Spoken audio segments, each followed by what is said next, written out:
আসসালামু আলাইকুম। সারা দেশে চলছে ত্রয়োদশ জাতীয় সংসদ নির্বাচন। নির্বাচন শেষে সকলের নজর থাকে ফলাফলের দিকে। আর আজকে নির্বাচনের ফলাফল জানতে পারবেন আপনার স্মার্টফোন থেকেই।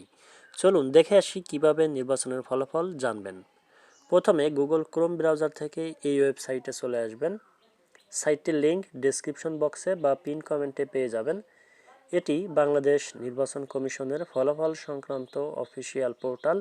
এখানে এসে ফলাফলের ধরন এখান থেকে বার্তা প্রেরণ শীট এটা সিলেক্ট করবেন।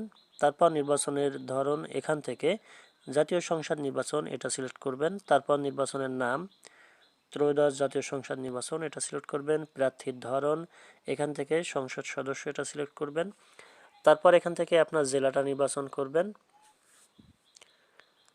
তারপর এখান থেকে আপনার আসন সংখ্যা নির্বাচন করবেন, যেমন মনে করুন ঢাকা 1 আসন।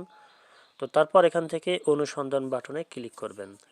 তাহলে এখানে কিন্তু ফলাফল পেয়ে যাবেন এবং ডিটেলস ফলাফল এখানে পেয়ে যাবেন, যেমন জেলা, নির্বাচনী আসন, মোট কেন্দ্র, বাতিল কেন্দ্র বা সব কিছু কিন্তু এখানে আপনি পেয়ে যাবেন।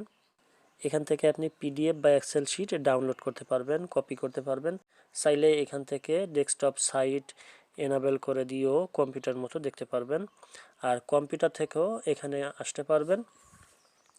তো এভাবে আপনি ঘরে বসেই নির্বাচনের ফলাফল সবার আগে জানতে পারবেন।